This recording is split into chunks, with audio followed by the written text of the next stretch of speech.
ایک شخص کے بارے میں پتہ چلا کہ وہ ماں کو گالیاں دیتا ہے۔ امیر المومنین عمر فاروق رضی اللہ تعالیٰ عنہ نے اس شخص کو بلوایا اور حکم دیا کہ پانی سے بھری ہوئی مشک لائی جائے۔ پھر وہ مشک اس کے پیٹ پر خوب کس کر بندھوا دی اور اس کو کہا کہ اسے اسی مشک کے ساتھ چلنا پھرنا بھی ہے اور کھانا پینا بھی ہے اور سونا جاگنا بھی ہے۔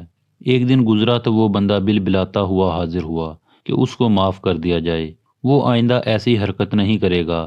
آپ رضی اللہ تعالیٰ عنہ نے پانی ادا کر دیا، مگر مشک بدستور اس کے پیٹ پر بندھی رہنے دی۔ مزید ایک دن کے بعد وہ بندہ ماں کو بھی سفارشی بنا کر ساتھ لے آیا کہ اس کو معاف کر دیا جائے اور اس مشک کو ہٹا دیا جائے۔ وہ 2 دن سے نہ تو سو سکا ہے اور نہ ہی ٹھیک سے کچھ کھا سکا ہے۔